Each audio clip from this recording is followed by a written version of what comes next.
Nó không kì.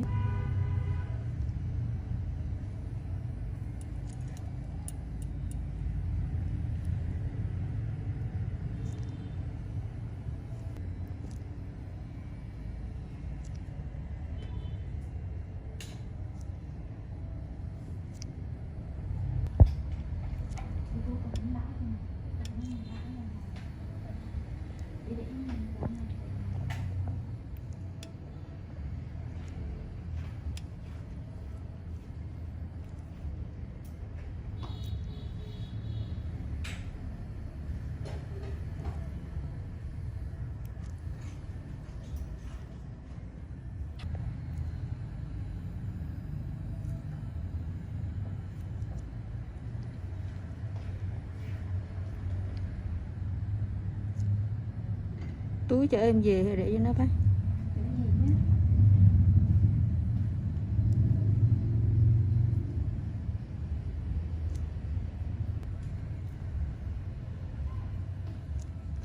Túi này các bạn ở nhà hả?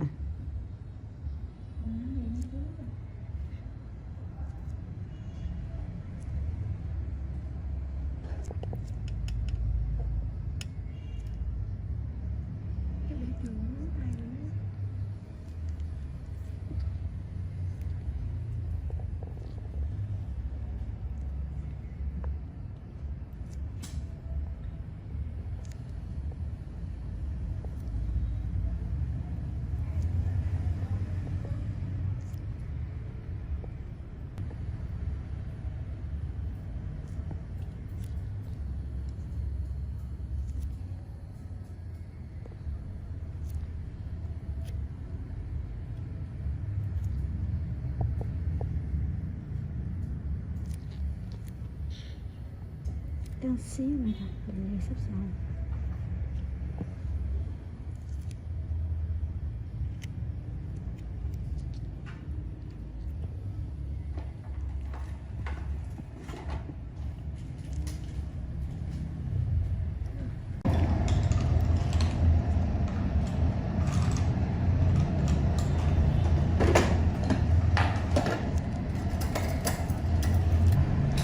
Đèn nó được không bác? Được. Baby hạ ghế xuống cho chị xíu Bi. Rồi.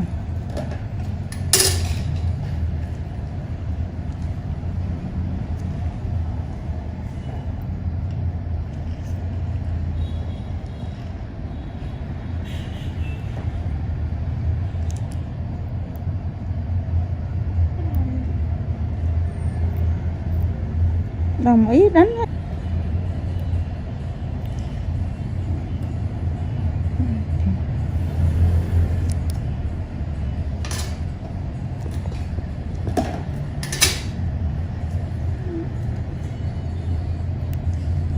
Mà đánh ớt ra trời chị vô. Cái là cái trường nó dẹp luôn rồi đó. Trừng tiểu hạt mà đang dẹp được. Tiểu hạt hả? Tiểu hạt. Cái nào phải trừng mầm non mà.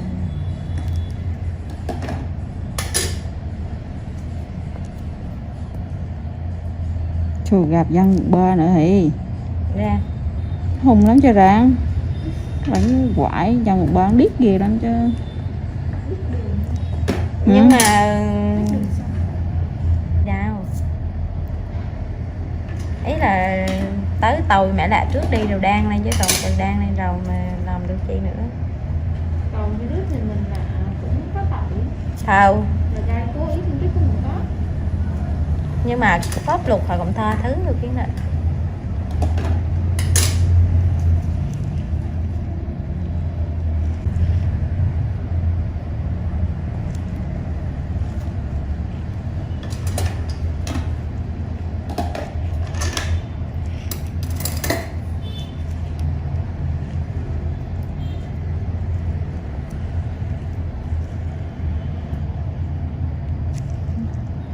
Chẳng cha qua nó chẳng cha mất cái nguồn nữa. Còn cục nó to quá hay không? Che mắt cái gì? Cái nguồn À, vừa đủ lắm đẹp. phải quay đủ đẹp nhưng mà đây là nghèo tao đó. Thì do cái mụn này hồi nãy to thì á. Còn chưa giờ nữa.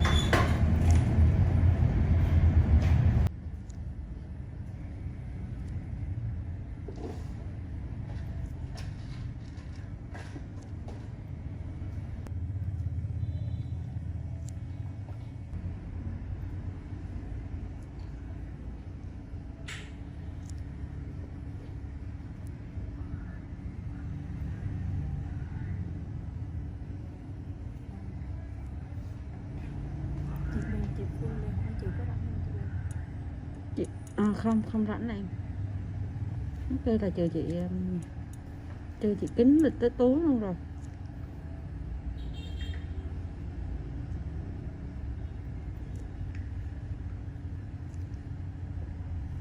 Cái Lê Phương qua làm mụn đúng không?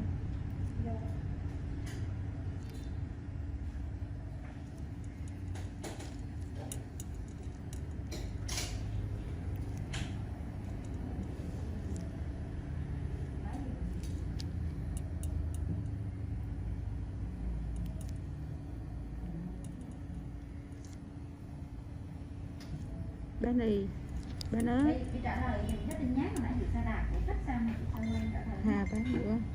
Hà đứa nữa. Hay cái chi đó mà chị nhắn cái chi đó. Đứa một đồ chị đây làm hết.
Nhưng mà đợt này mụn nhiều đó hả? Trọ mặt vẫn lây mụn đó hả bé? Chứ thôi cọ mặt lây nó thôi để dành tiền triệt lông luôn trả đi. Của tao tiền là làm khô bớt mấy cái tiếng bã nhờn á.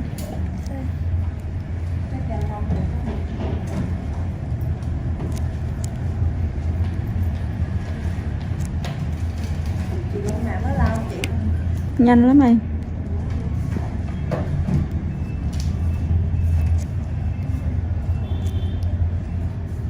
Hầu triệt con mặt để khỏi phải đi cạo. Nó đỡ mụn chứ còn không phải nói là sạch 100% mụn, nhưng mà nó rất là đỡ mụn. Cái tiền là mụn với tiền cạo mặt. Vô triệt lông mặt. Nhìn cái mặt nó láo á. Vì em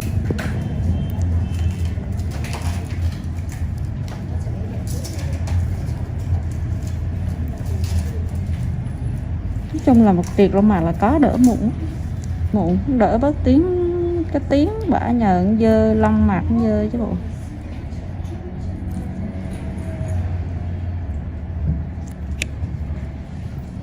Mình thấy mấy người mụn nhiều là có lỗ chân lông to là hay có lông mặt.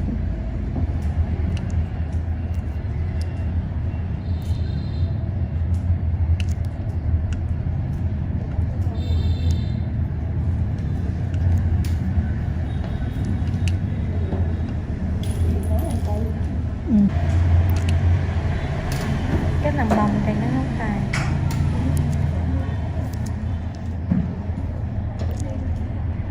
Cái không phải dính.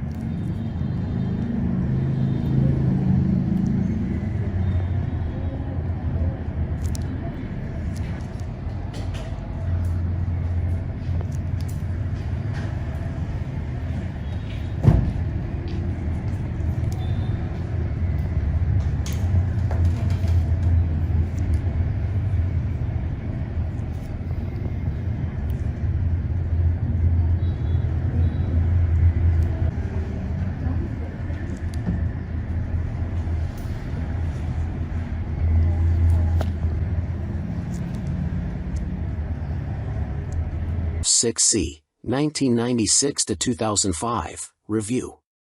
Basically a stripped-down Honda GL 1500 Gold Wing, with lower gearing and 6 carbs. The Honda F6C Valkyrie is actually reasonably good fun to ride, and some might say it's best-made motorcycle in America. The Honda Rune 1800 looks like some kind of Dan Dare spacecraft, mental. Ride quality and brakes. Here, the Honda F6C Valkyrie surprises many riders. So long as there's plenty of advanced planning, the motorcycle can be made to go around a corner fairly fast, for a cruiser, and still offers a luxurious ride on motorways. The Honda Rune 1800 is more ponderous, but then you'd want to travel slowly so people could stare for longer. The Honda Valkyrie's big problem for many cruiser riders is that it just isn't a V-twin. Instead, a burbling flat 6 Honda GL 1500 Gold Wing motor seems to sanitized for most, too damn quiet. Sure, the Honda F6C Valkyrie's 100 brake horsepower motor is enough to send the thing whizzing along in unfeasible speeds, but it's easily out-accelerated by the Triumph Rocket 3, any old Yamaha VMAX, and a whole boatload of rival power cruiser motorcycles these days. The Rune 1800 isn't really any faster. The Honda F6C Valkyrie rarely goes wrong, ever. It is a beautifully made motorcycle, with lavish chrome, thick paintwork and an engine that can cover 100,000 miles with basic oil/filter changes. The main problem with the motorcycle is keeping its hundreds of nooks and crannies clean. Double that cleaning time on the Honda Rune 1800. Our Honda Valkyrie FC6 owners' reviews show a very reliable bike, which is the norm for Hondas. For most of its life it was available as a personal import from the USA, and there aren't that many around, which keeps resale values high. Honda F6C Valkyrie motorcycles with the hard luggage touring kit on seem to be sought after. Buy a good used motorcycle and you can 5 years biking for about $2,000 in depreciation. The Honda Rune 1800 costs big bucks and is for lotto millionaires and poseurs only. Huge brakes, beefy forks and a proper 2-person saddle are some of the useful features on the Honda F6C Valkyrie. It could use the reverse gear of the Gold Wing, and there's no screen as standard on the Honda F6C Valkyrie. Naturally, there's a whole phone book of accessories to be had, from both Honda and US aftermarket motorcycle accessory suppliers. Sci-fi bodywork on the Rune looks stunning. Welcome to BBC Motor Reviews channel. KTM 1090 Adventure, 2017 on review. The chassis copes with the extra power with ease. In fact, it feels like it could handle a further 25 brake horsepower. The conventional 48mm WP forks and WP rear shock work straight out of the box. The forks are non-adjustable, but on our test route that didn't pose any problems. A 170 section rear tire and the 1090's relatively low weight enable it to be hustled with ease. Boring it certainly isn't. Unfortunately, we had less than ideal conditions to test the new 1090, but wet riding did highlight the bike's rider friendliness and near perfect fueling at low speeds. There are 3 riding modes: Sport, Street, and Rain, with an optional off-road setting. Each mode changes the engine characteristics and level of traction control intervention. Although it's called the 1090, the engine is the same 1050 cubic centimeters motor as used in the outgoing 1050 Adventure. In the old model, KTM restricted it to 95 brake horsepower, but they've unleashed an extra 30 brake horsepower for the 1090, pushing peak power to 125 brake horsepower and torque to 80.4 ft-lb. On the road, it deals like KTM have thrown a bottle of vodka into the punch bowl along with a dozen cans of Red Bull. The 1090 is much livelier and more fun to ride, yet still has the ease of use of the original 1050. Confusingly, KTM also offer a 95 brake horsepower version of the 1090, which can then be restricted further to 47 brake horsepower for those on an A2 license. KTM's LC8 engine is a proven motor by now, with few problems to report, and KTM's Adventure family are well built. The 1090 Adventure comes in much cheaper than the more premium competition, without skimping on quality. The standard price of £11,299 is good value, although the bike we tested would have cost £12,800. As the 1090 is the baby of the Adventure range, the spec doesn't quite match that of its bigger brothers, but you do get 3 riding modes as standard: Sport, Street and Rain. An off-road setting can be unlocked with the optional off-road pack, £243.78. Traction control and ABS are standard but not lean sensitive, and the TC can't be deactivated on the move. Old-style clocks remain. Welcome to BBC Motor Reviews channel. Sinnis Akuma 125, 2022 on review. Priced at £2,599, the Akuma significantly undercuts the popular Honda MSX 125 Grom, which is its obvious target. And though my preference is for traditional-looking bikes with a retro feel, like the WK Scrambler or Sinnis' own Outlaw, after riding the updated Akuma, I'm genuinely impressed. Ride quality and handling are altogether spot on, and though not the outright fastest, it's plenty quick enough. Yes, perhaps the seat leans you a bit too far forwards, and at 6 foot tall my knees are a bit high, but this aggressive style and involving feel make the Akuma a confidence-inspiring and solid first ride for any newcomer. If I wasn't a skint student on part-time wages, I'd buy one without a moment's hesitation. Can't say much more than that. For 2022, the Sinnis has larger 14 inches wheels, upgraded from the previous 12 inches. Still small, they improve handling and give a stable feel around corners, while still making the Akuma very agile at low speed and in close quarters. The handling is smooth too, thanks to the suspension and low center of gravity, and with the seat pushing you forwards you can really feel every inch the bike. Leaning forwards into corners and tucking in on the straights, the Akuma might be a modern monkey bike but rides like, well, a proper bike. They call it the Mini Monster, and it deserves the nickname, being a down-to-earth yet modern bike that both looks and rides the part. Being angled steeply forward means the seat does affect comfort, and with the abrupt shape of the tank you need to be gentle with the brakes. The Akuma is also very compact. It's physically smaller than my own WK Scrambler 50. However, although perhaps better suited to smaller riders, with its 820mm seat height, the Sinnis happily supports 6 feet of teenager. Both the front and rear brakes very good, and they're combined, which means the front is linked to the rear. There's no ABS, however. Being air-cooled instead of liquid-cooled doesn't really match the modern style of the Akuma, and with 9.7 brake horsepower it's not as powerful as other more modern bikes. However, this also means welcome simplicity, and you'll get your money's worth of reliability. It's also fast enough.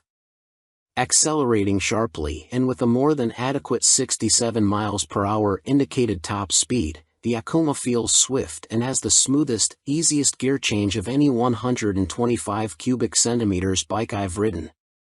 Most noticeable of all the Akuma's features is the 3-tiered exhaust. It's not just an eye-catching MV Augusta styling trick, but 3 fully functioning pipes that sound ace as well as looking great.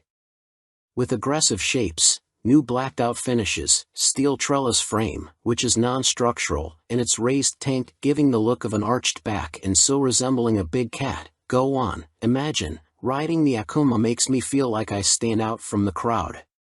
Which is important for the teenage market. Switchgear, components and overall finish look and feel pretty good for a $2,500 bike. Some fasteners and smaller parts will need coating with anti-corrosion treatment for winter use, but that's true of some bikes costing 5 times as much. And overall the Sinnis does a good job of disproving preconceptions about cheap, flimsy Chinese bikes. Honda's trendy MSX 125 Grom costs £3,849. Yes, it's a bit nicer finished than the Sinnis and will hold its value better, but it's only got the same power, and the extra £1,300 over the Akuma can be a big ask for a cash-strapped teen. Benelli's TNT 125 is also made in China and costs the same as the Sinnis. It's got a couple of horses more and a neat-looking trellis frame, but it's also a tad gaudy and in your face. Picking between them is as much down to their image and personal preference as anything else. Tech fan? You'll be interested to learn that the display now has multiple color options as well as brightness settings.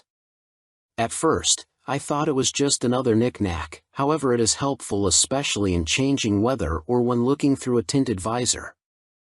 And it's like socks with days of the week on, every day can be a new color. The display is also crystal clear and comes with a small array of function as expected: time, trip, odometer. Something that I quite like are the large buttons that the Sinnis uses. None of this tapping the wrong control malarkey, just big simple buttons, easy as you like. 2019, Sinnis Akuma launched late in the year as a 2020 model. Modern monkey bike with air-cooled 4-stroke single and 12-inch wheels. 2022, upgraded with larger wheels, jazzy new clocks, plus more refined styling and colors. Replacing the stock bike's KYB suspension, the SP features Gen 2 Öhlins semi-active suspension, NIX30 SV forks and a TTX36 SV shock, which automatically controls the damping levels while leaving spring preload manually adjustable. Featuring spool valves rather than traditional needles valves, which Öhlins claim deliver faster adjustment and a more accurate responsiveness at the low and high ends of the adjustment range, the SP suspension can be set in one of 3 semi-active damping modes, A1, A2 or A3, or one of 3 manual setting, M1, M1 or M3, which remove the semi-active function and allow fixed damping settings to be selected via the dash. An incredibly impressive system, the semi-active suspension responds to undulations in the road surface instantly, smoothing them out and making the SP feel like it is gliding over the bumps. Harsh ones still give you a kick, but unlike on a conventional system, the semi-active damping instantly recovers and keeps the MT nicely composed, a feature that reduces its tendency to shake its head when exiting bends under hard acceleration. On the UK's roads, A2 is the best option for bumpy B roads where A1 suits fast, smoother road better, and A3 is more for straight line cruising, as when the pace ups it feels a bit soft at the rear end. And the SP's brakes are better too. Fitting braided steel lines can make a bike's brakes feel horribly dead at the lever as they lack rubber lines comforting initial squish. However, on the SP there is still enough feel to allow you to apply small amounts of pressure accurately via the new Brembo radial master cylinder. They don't scream race bike and aren't as fierce in their bite as some rivals' setups, but are fine for use on the road, and it is great to see the SP and stock MT now featuring cornering ABS thanks to the addition of an IMU in this latest generation. Good and bad news with the new Euro 5 compliant engine. Starting with the good, thanks to the revised fuel injection system, the throttle response is now smooth. In B mode, A mode is still a bit too aggressive for road use, and the crossplane's enhanced mid-range surge of power is staggering, as is the wonderful offbeat sound, which has been tuned through a new intake system and feel. But despite lengthening its gearing, the MT remains a noticeably thirsty bike and recorded 41 miles per gallon on our test ride, which is what Yamaha claim but still equates to a range of just 155 miles until the 17-liter tank is empty. If you opt for the SP, alongside the Öhlins suspension you gain braided steel brake lines as standard, as well as a 3-piece belly cowl, black bars and levers, and a stitched seat. Unlike the stock bike, which comes in 3 color options, cyan, blue and black, the SP is only available in Icon Performance, and it also features a polished metal finish on its swing arm where the stock bike has a black painted one. Everything else, including the engine and electronics package, is identical between the 2 MT-10 models, which is good news for MT-10 owners but a bit disappointing for SP owners who may feel like they deserve something extra to brag about aside from suspension.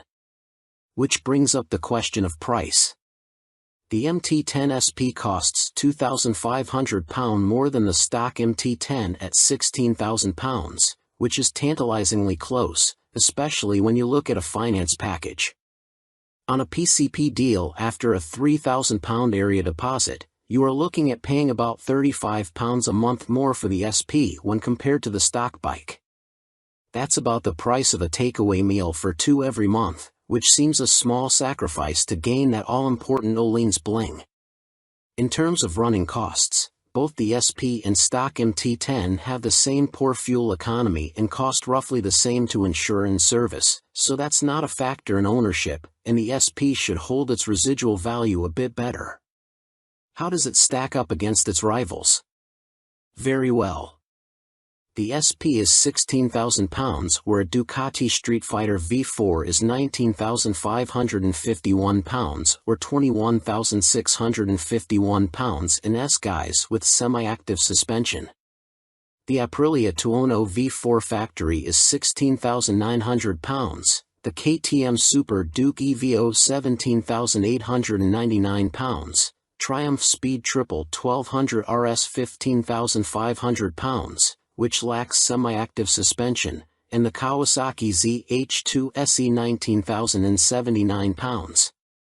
Sharing the same tech package as the stock MT, the SP is no less impressive when it comes to its safety assists. Thanks to a 6-axis IMU, you get cornering ABS and TC, as well as slide control and anti-wheelie that sit alongside an up/down shifter, engine braking control, cruise control, and variable power modes, all of which are controlled via the new 4.2-inch color TFT dash, which lacks connectivity. While the electronics perform faultlessly, and the quickshifter is excellent, it is tricky to see which of the various acronyms you are selecting should you wish to tweak their. Welcome to BBC Motor Reviews channel. Triumph Rocket 3, 2020 on review. Suspension, steering and stopping are all worlds ahead of the previous Rocket 3, and as a result it now feels like a laughably large but comprehensively capable motorcycle, rather than a cartoon cruiser caricature. Related, 2020 Triumph Rocket 3 TFC news on MCN. First impressions might be dominated by the rocket's vast proportions and the curiosity factor of cramming a motor larger than a typical family car between two wheels, but after a day spent studying the quality details, experiencing the meticulously managed power and appreciating the enormous improvements in refinement, you walk away feeling thoroughly impressed. The new Rocket 3 is exciting, eye-catching, attention-grabbing and pulse-raising, yet avoids straying into feeling frivolous, ridiculous, or pointless.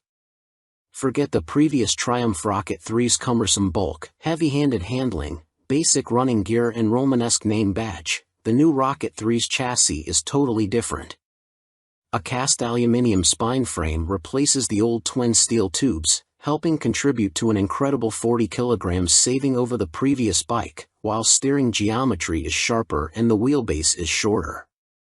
As a result, the Rocket now has a proper appetite for corners the old bike couldn't dream of. Turn-in is easy, holding a line mid-corner needs little inside bar pressure, and flick-flacking from full lean left to right, and still ending up where you intended, is absurdly accurate for a bike with a fueled weight north of 320 kilograms. Suspension is by Showa, with 47mm adjustable upside-down forks up front, and an adjustable monoshock monitoring the shaft drive. No electronic adjustment though, the clickers are all manual. The front's set pretty firm, meaning you can haul hard on the flagship Brembo Stylema front brakes. Even the rear brake is a 4-pot radially mounted caliper, to generate huge stopping force without the bike trying to tie itself in knots. Ride quality is generally good, though the short travel shock, just 107mm, has to work hard and can feel bouncy.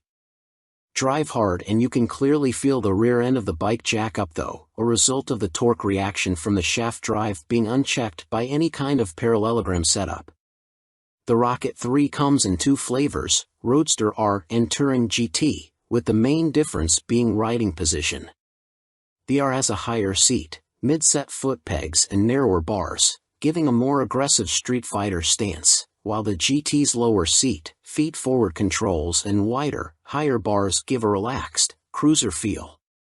Everything is transferable between the bikes, meaning you can create whatever kind of muscle power touring cruiser you like.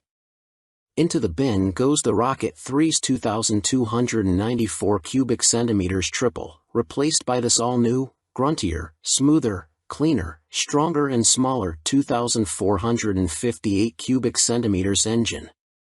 Huge 110.2 mm pistons eclipse the old 101.6 mm items, while stroke is significantly reduced, down from 94.3 to 85.9 mm, allowing Triumph to make a shorter motor. Peak torque is identical to the previous Rocket 3 Roadster, at 163 lb-ft, but the new motor holds onto that grunt for longer as revs climb. Where the previous Rocket's torque curve fell away sharply above 2,500 rpm, the new motor has a much fatter, flatter delivery. As a result, headline power is up to 165 brake horsepower. But as ludicrous as that might sound, the reality is that it's immensely easy to use. All that prodigious power is carefully controlled by the ride-by-wire throttle and predictive, lean-sensitive traction control, while output is restricted in lower gears and top speed is electronically limited to 138 miles per hour. It's a beast, but one of those big, fluffy, gentle, cuddly chaps from a Disney film. The colossal torque spread means you can ride it however you like. Plunk it in one gear and dip into the immense grunt from 2,500 to 5,500 rpm if you're feeling lazy, or chase the 7,000 rpm redline and work the new sweet-shifting 6-speed gearbox for maximum thrills. There's even an optional two-way quickshifter in Triumph's accessory catalog, if you like changing clutchlessly. It's a completely new machine from nose to tail, so only time and miles will deliver a verdict on reliability. Service intervals are set at a car like 10,000 miles, suggesting the motor is in a fairly mild state of tune and Triumph have confidence in it. Looking over the bike in the metal, everything appears high quality, as you'd expect for 20,000 pounds. The exhaust headers are a particular highlight, the welds look neat, while the hydroformed curves are apparently a huge pain to produce. Everything seems tucked away neatly, there are no vulgar cables or hoses dangling about anywhere, and wiring runs inside the handlebars. Details like the Monza-style petrol, coolant and oil filler caps are pleasing, while the clever flip-out pillion pegs are a neat design. Our Triumph Rocket 3 owners' reviews show there have been some issues for some buyers, in particular corrosion, electrical and mechanical problems. Seemingly the rear brake can often stop working, for example, and needs attention from a dealer. Have a good read through before going for a test ride. Clearly it's not a cheap bike, though an ultra-capacity extreme muscle cruiser never was going to be. The Rocket 3R is 19,500 pounds on the road, that includes almost all the gadgets, apart from the two-way quickshifter and the heated grips. The GT version, which includes the heated grips, a fly screen and a pillion backrest, is 20,200 pounds. Both are roughly on a par with Ducati's Diavel 1260S, 20,041 pounds. A Harley-Davidson Fat Bob 114 starts at 15,825 pounds, but doesn't have a fraction of the Triumph's tech, torque, pose or poise. If you want to go properly left field, a Moto Guzzi MGX21 is 19,999 pounds. Running costs probably won't be any kinder on the wallet. Triumph claimed the motor returns 41 miles per gallon, but our test ride suggests it's closer to 35 miles per gallon. That 240 section, 16-inch rear tire isn't cheap either. Sign picking the bike up in March I have had a headlight replaced under warranty, main beam sticking on, and the second which has really put me off was the rear brake losing all braking power. It has been back to my dealer who changed the fluid for a better one but was told that Triumph know there is an issue and they are working on it. I thought anything to do with brakes on a 163 pounds of torque monster would be the #1 agenda. First service only. The fuel economy is not bad so far, 43 to 45 miles per gallon. That is with occasional spirited riding thrown in. 2 stars is because after 6 months I was offered 13,500 pounds from the dealer to buy it back. Even WBAB offered considerably more, so not much faith in the brand and will likely be going back to BMW. Equipment. The Brembo brakes are top-notch. The stopping power and feel is superb, the ride comfort is less so. I am a big old guy and no matter how I try to adjust the rear suspension the ride is harsh on anything but smooth tarmac. The roads in Herefordshire where I live are amongst the worst in the UK and backache sets in after about 2 hours. I have purchased an Airhawk DS seat pad which has transformed the comfort but it's still not all day comfy like my old Rocket. The tank is so wide you have to ride legs apart which at motorway speeds the wind blast makes your hips ache trying to keep tucked in. In the end I made and fitted a pair of Perspex front fork air deflectors to solve the discomfort. I didn't go for the quick shifter or the navigation package as for me they don't offer much in the way of the overall riding experience. The TFT display is good but on some settings it is too fussy and hard to read. I opt for the screen that shows speed, revs, gear selection and fuel status. That's enough for me. There are a few niggles with this bike that could be better. The original screen doesn't give much wind protection and the rear hugger design is total crap. In the rain you get covered in road crud halfway up your back. I bought an aftermarket hugger which left some wiring exposed so I ended up fitting this over the top of the original hugger, problem solved. I purchased the accessory panniers and rear rack to give the bike some touring capability. These panniers are okay but are quite small and are not as rigid as I would have liked. The optional rear rack is stated as only good for 3 kilograms which means fitting my fully loaded Kuryakin Grand Tour bag on the rear may be more than it can withstand. Guess I will soon find out as there is little room on the pillion seat. One of the best design features on this bike are the fold-away pillion foot pegs and the folding pannier mounts. If anyone is thinking about buying this bike for some serious touring then you will need a few aftermarket bits to iron out its touring limitations. Welcome to BBC Motor Reviews channel. Yamaha Fazer 600, 1998 to 2004, Review and Used Buying Guide. Related, Easy Fit Kit turns Yamaha Fazer 600 into retro race rep. In fact, since Yamaha stopped the FZS 600 Fazer's production in 2003, it has taken them until the launch of the Tracer 700 to replicate the Fazer's magic formula. However, in 1999 the Yamaha Fazer 600 was the best-selling bike in its class, and by 2002 the firm had sold over 83,000 units. There is a reason the Yamaha Fazer has such a strong following. As soon as its wheels start to turn you are right at home. It is ease personified and most of this warm feeling comes from the wonderful motor. With the Fazer, Yamaha got the basics right and that's what makes it such a great bike. The tank range is long, the seat comfortable, the fairing effective, the brake sharp and the motor strong in the mid-range and extremely reliable. The suspension may be a bit baggy, but if that's the Yamaha Fazer's only real fault 22 years after it was launched then that's not bad going. Useful Yamaha Fazer 600 specialists include www.foc-u.co.uk and yamahaclub.com.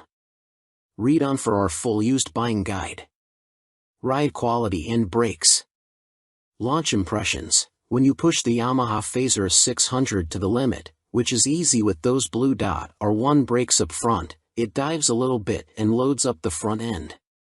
It waggles a bit, but the handling is generally confidence-inspiring and if you take it steady you could ride to Budapest on a Yamaha FZS 600 Fazer and feel no severe aches or pains. Yamaha Fazer 600, what does it ride like now? With limited suspension adjustment, post-2000 models have variable damping in their forks. The Yamaha Fazer is a bit wobbly in the corners and the Sumitomo calipers shared with the R1 quickly overwhelm the forks when you brake hard. But where on some bikes this is an annoyance, on the Fazer it makes you giggle and adds to the amusement factor. There's just under 100 brake horsepower in the Yamaha FZS 600 Fazer's detuned, Thundercat 600 cubic centimeters, 4-cylinder engine and that's plenty for backroad fun, as well as motorway commuting if needs be. The Yamaha FCS 600 Fazer delivers its power in a wide spread, and the 6-speed gearbox is there if you feel like playing tag with sports bikes. Yamaha Fazer 600. What's the drivetrain like now? The inline-4 is beautifully smooth and has that lovely mid-range pull you get with an old long-stroke unit. It's not revvy or buzzy like the FC6's engine, it's just silky smooth and full of drive.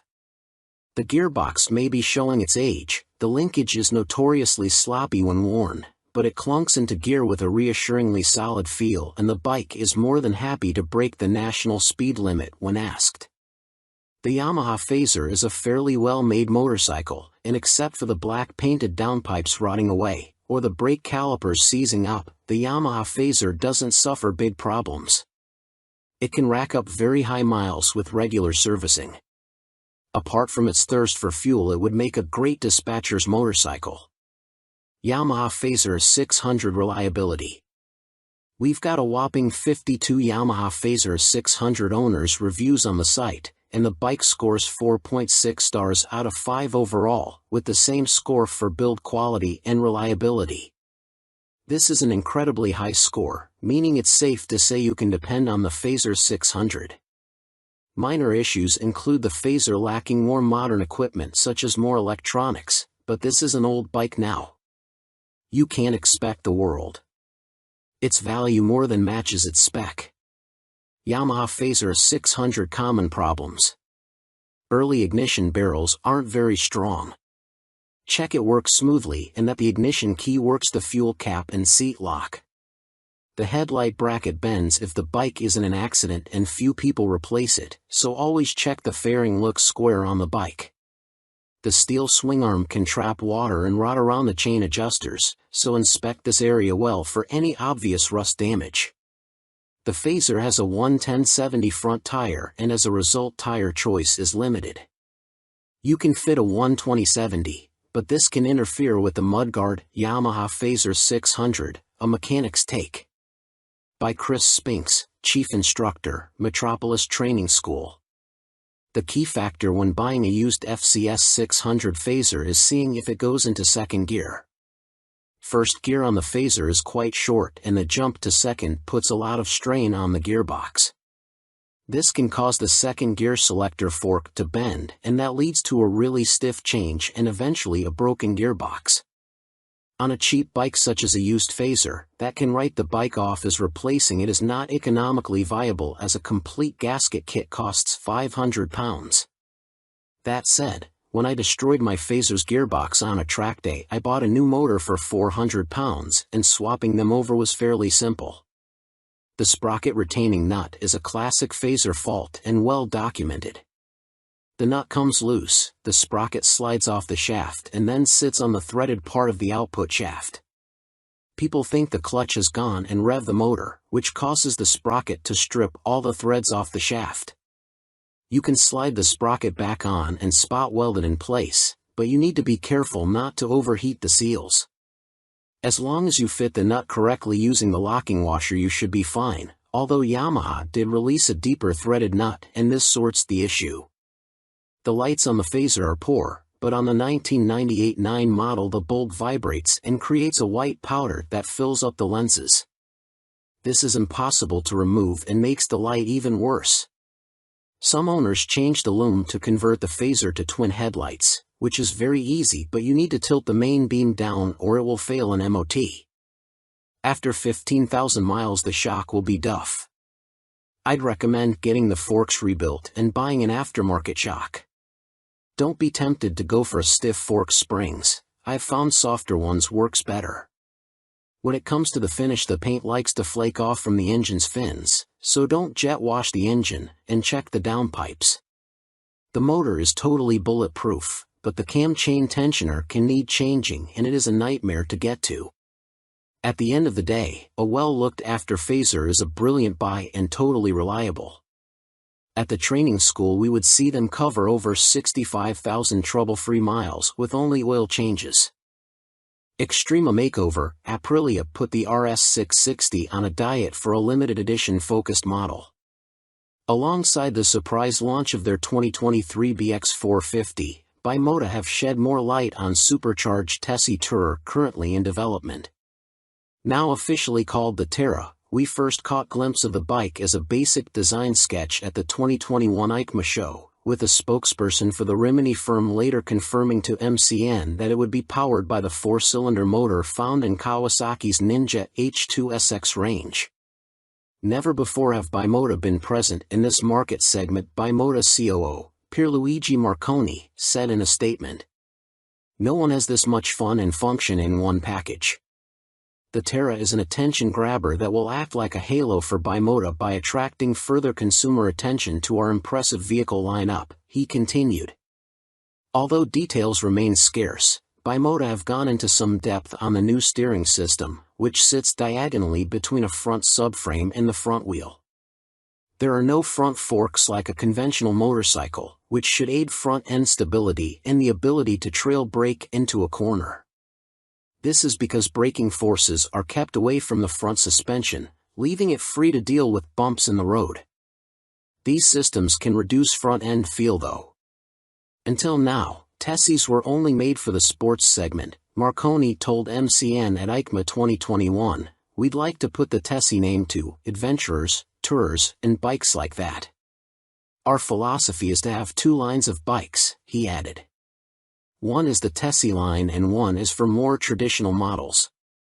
We like to follow the two concepts, because although a Tessie chassis has a lot of advantages, for some riders it is still too much of a novelty.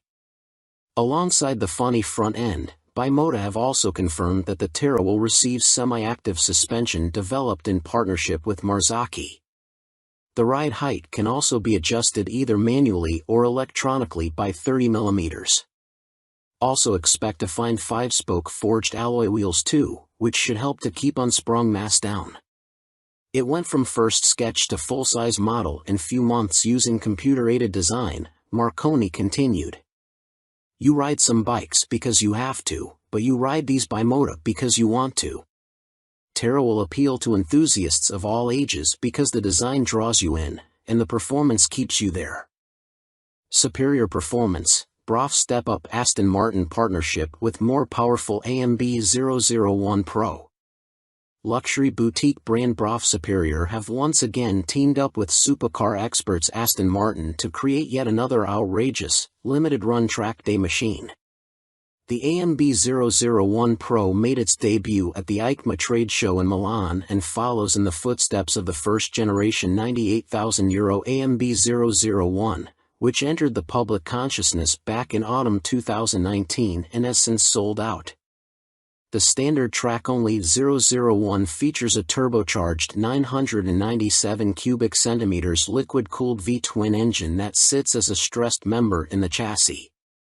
The 175 kilograms, dry, Pro uses a CNC machine version of this unit as a stressed member with a claimed 25% increase in power to 221.9 brake horsepower. There's also carbon fiber bodywork said to be inspired by Aston Martin's 1,000 brake horsepower Cosworth-built 6.5-liter V12 Valkyrie AMR Pro hypercar. The success of its predecessor, coupled with the incredible Aston Martin Valkyrie AMR Pro, inspired us to get together again to create a new superbike, one that we know will excite our customers, Broff Superior CEO Thierry Henriette said. We are particularly proud of the new engine type, with a crankcase fully machined from solid billet aluminium, which is a unique feature for a production motorcycle. With the marked increase in power, this takes AMB 001 Pro into the hyperbike sector. Machined from AL 5000 solid billet aluminium alloy, the uprated motor also gets a new cylinder design, with wet cylinder liners for greater cooling, which should help with the longevity over prolonged hard use. Limited to 88 units in total, the Pro will not be homologated for the road and will be built by hand at the Broff factory in Toulouse, France. Orders are now being taken, with the first deliveries expected in the final quarter of 2023. The bike shown at EICMA was a prototype. It's a beautifully simple formula. Form plus technology equals performance, Marek Reichman, Executive Vice President and Chief Creative Officer of Aston Martin, said. We've achieved this fluidity again with BRAF Superior for those who desire a track superbike like none other. The rider is part of this moving sculpture and will literally feel as though they are part of the track when laying atop the AMB-001 Pro. But it's not all about engine performance. A quick glance at the side profile of the Pro reveals more extreme bodywork, with a more pronounced tail, winglets, and a rear carbon disc wheel design. There's still next to no front wind protection though, which could be unpleasant at speed and take away from the riding experience. Gone is the underslung exhaust exit from the standard 0012, with a single pipe on the right side of the bike protruding above the fat 200 section rear tire and shark-like aero wing. In a nod to Aston Martin's racing success, the 001 Pro features a striking jade green livery, with a blacked-out motor and suspension. This suspension system comes in the form of a front double wishbone setup adjustable for preload and rebound, plus a rebound and preload adjustable monoshock. Naked Ambition, CF Moto unveil NKC 22 concept. CF Moto weren't short of new bikes to show us at the EICMA trade show in Milan, including this naked roadster concept called the NKC 22. The bike uses an 800 cubic centimeters parallel twin engine, presumably the same KTM 790 lump used in Kmoto's 800 metric tons models, but wrapped in a lightweight, sporty chassis. This concept version is covered in forged carbon bodywork with an engine fairing that doubles up as an aerodynamic wing. Front forks are heavy-duty upside-down units and look to be fully adjustable, while at the back a stylish single-sided swing arm holds a rear wheel blanked off with carbon inserts. CF Moto reside at the economical end of the motorcycle market, and so even this concept version gets J.1 brakes rather than the full Brembos used on last year's track-focused SRC21 concept. Twin SC Project exhausts complete the aggressive, sporty look and would, from the looks of them, far exceed UK homologation noise limits, so expect something more sensible on the finished bike. The M button on the left switchgear and the word Street on the bottom of the TFT dash display suggest that a selection of rider modes is available with up and down buttons for cruise control also included. And the telltale phone symbol elsewhere on the screen means there's smartphone connectivity, too. CF Moto reside at the economical end of the motorcycle market, and so even this concept version gets J.1 brakes rather than the full Brembos used on last year's track-focused SRC21 concept. Twin SC Project exhausts complete the aggressive, sporty look and would, from the looks of them, far exceed UK homologation noise limits, so expect something more sensible on the finished bike. The M button on the left switchgear and the word Street on the bottom of the TFT dash display suggest that a selection of rider modes is available with up and down buttons for cruise control also included. And the telltale phone symbol elsewhere on the screen means there's smartphone connectivity, too. Naked Ambition, CF Moto unveil NKC 22 concept. CF Moto weren't short of new bikes to show us at the EICMA trade show in Milan, including this naked roadster concept called the NKC 22. The bike uses an 800 cubic centimeters parallel twin engine, presumably the same KTM 790 lump used in Kmoto's 800 metric tons models, but wrapped in a lightweight, sporty chassis.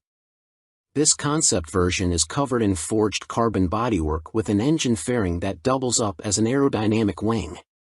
Front forks are heavy-duty upside-down units and look to be fully adjustable, while at the back a stylish single-sided swing arm holds a rear wheel blanked off with carbon inserts. CF Moto reside at the economical end of the motorcycle market, and so even this concept version gets J.1 brakes rather than the full Brembos used on last year's track-focused SRC21 concept. Twin SC Project exhausts complete the aggressive, sporty look and would, from the looks of them, far exceed UK homologation noise limits, so expect something more sensible on the finished bike. The M button on the left switchgear and the word Street on the bottom of the TFT dash display suggest that a selection of rider modes is available with up and down buttons for cruise control also included. And the telltale phone symbol elsewhere on the screen means there's smartphone connectivity, too. CF Moto reside at the economical end of the motorcycle market, and so even this concept version gets J.1 brakes rather than the full Brembos used on last year's track-focused SRC21 concept. Twin SC Project exhausts complete the aggressive, sporty look and would, from the looks of them, far exceed UK homologation noise limits, so expect something more sensible on the finished bike. The M button on the left switchgear and the word Street on the bottom of the TFT dash display suggest that a selection of rider modes is available with up and down buttons for cruise control also included. And the telltale phone symbol elsewhere on the screen means there's smartphone connectivity, too. Fantic released their first twin, the Caballero 700 Scrambler. Fantic has revealed their first modern-era twin-cylinder machine with a 700 cubic centimeters Scrambler joining their Caballero range. Fantic are making the most of their partnership with Yamaha, announced at the beginning of 2021, as the bike uses the 689 cubic centimeters, liquid-cooled Euro 5 engine seen in the MT-10, Tenera 700 and R7. There has been no retuning of the CP2 twin either, as Fantic claim the Caballero will hit the showrooms in April next year, boasting 75 brake horsepower and around 50 lb.ft of torque, identical to the R7 and considerably more than the 40 brake horsepower and 31 lb.ft of torque of the Caballero 500 Scrambler. Elsewhere, the 700 sports the same 19 inches front and 17 inches rear, aluminium, spoked wheels as its small-capacity sibling. The engine sits in a single backbone-style frame made from CRMO steel attached to an aluminium swing arm, giving it a wheelbase of 1,460 mm, 35 mm longer than the 500 version. One of the most immediately obvious differences between the two capacity scramblers is the exhaust system. The new 2-into-1-into-2 setup runs under the engine, over the swing arm to exit in roughly the same position. Both machines have a seat height of around 830 mm. Connecting frame to wheel will be a 45 mm upside-down fork made by VRM Marzocchi. The Italian manufacturer also supplies the rear monoshock with preload adjustment. Brembo is the manufacturer of choice for the calipers, with a 4-piston unit gripping the 330 mm front disc and a 2-piston, 245 mm setup on the rear.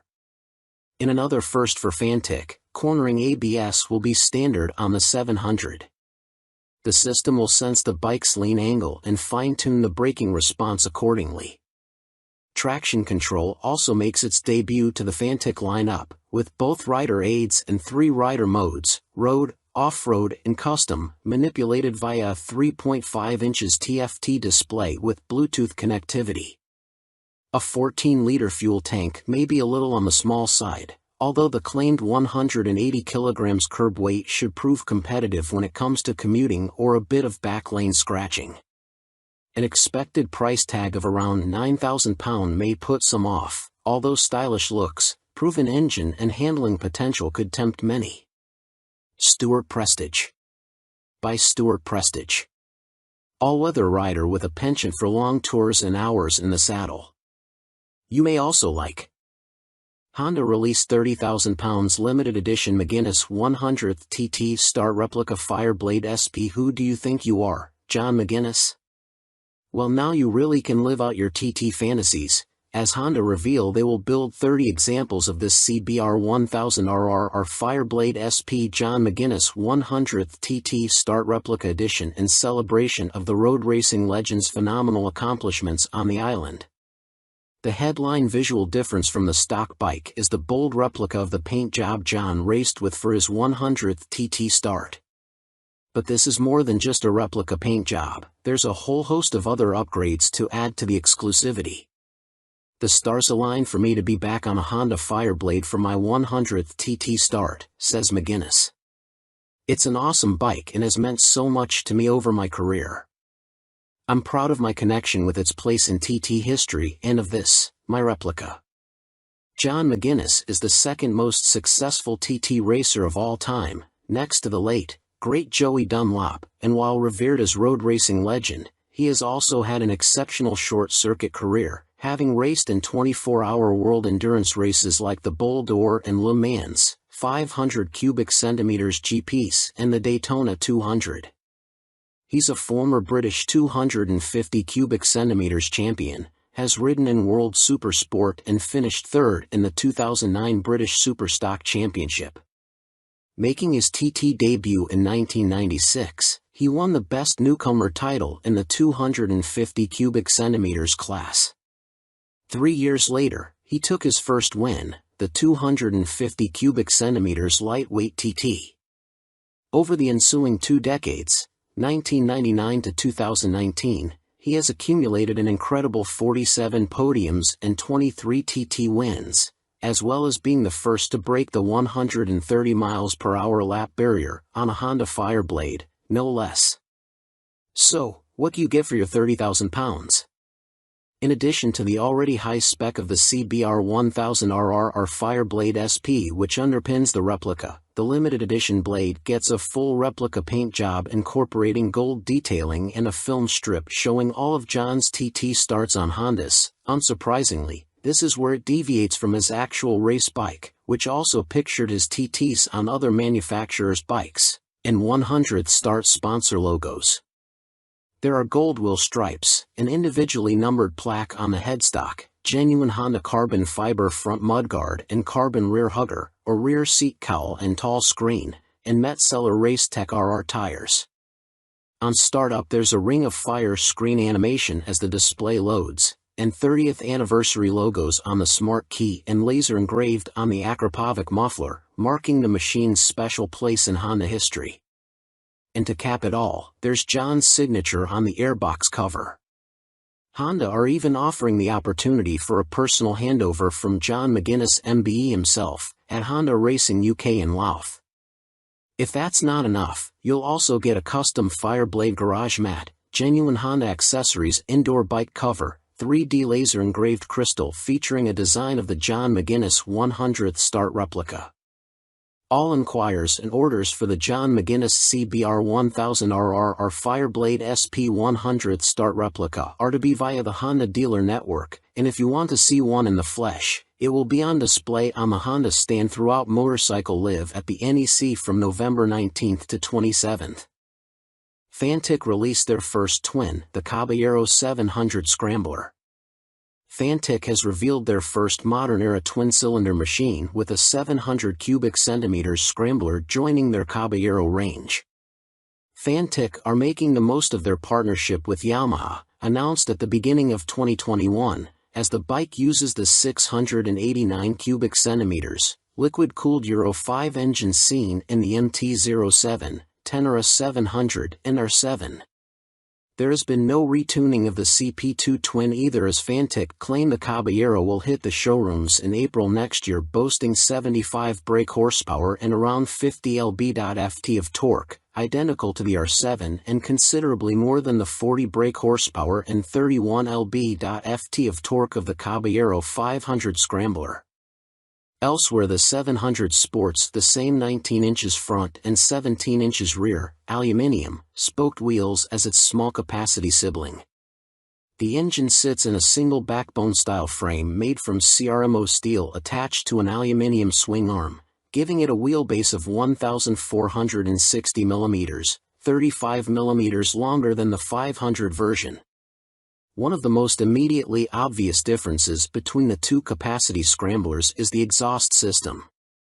The new 2-into-1-into-2 setup runs under the engine, over the swing arm to exit in roughly the same position. Both machines have a seat height of around 830 mm. Connecting frame to wheel will be a 45 mm upside-down fork made by VRM Marzocchi. The Italian manufacturer also supplies the rear monoshock with preload adjustment. Brembo is the manufacturer of choice for the calipers, with a 4-piston unit gripping the 330 mm front disc and a 2-piston, 245 mm setup on the rear. In another first for Fantic, cornering ABS will be standard on the 700. The system will sense the bike's lean angle and fine-tune the braking response accordingly. traction control also makes its debut to the Fantic lineup, with both rider aids and 3 rider modes, road, off-road and custom, manipulated via a 3.5 inches TFT display with Bluetooth connectivity. A 14-liter fuel tank may be a little on the small side, although the claimed 180 kilograms curb weight should prove competitive when it comes to commuting or a bit of back lane scratching. An expected price tag of around £9,000 may put some off, although stylish looks, proven engine and handling potential could tempt many. Stuart Prestige. By Stuart Prestige. All-weather rider with a penchant for long tours and hours in the saddle. You may also like 70s superbike stunner, MV Augusta Superveloce 1000 Serie Oro. MV Augusta may not have been directly participating in the EICMA show in Milan last week, but it didn't stop them stealing the headlines with this stunning Superveloce Serie Oro. The carbon-clad superbike uses the Brute Ale 1000RR as a base, meaning the same 998 cubic centimeters inline 4, producing a claimed 209.1 brake horsepower with a race kit installed. Inside this motor, you'll find a countershaft that rotates at twice the speed of the primary drive shaft with the aim of reducing vibrations and promoting faster cornering. You also get the same frame and single-sided swing arm, but now clad in carbon fiber bodywork inspired by MV's 1972 500 GP racer. Sitting alongside the smaller, 3-cylinder Superveloce 800, the Serie Oro is planned to hit dealers in the middle of next year at a price of approximately £50,000.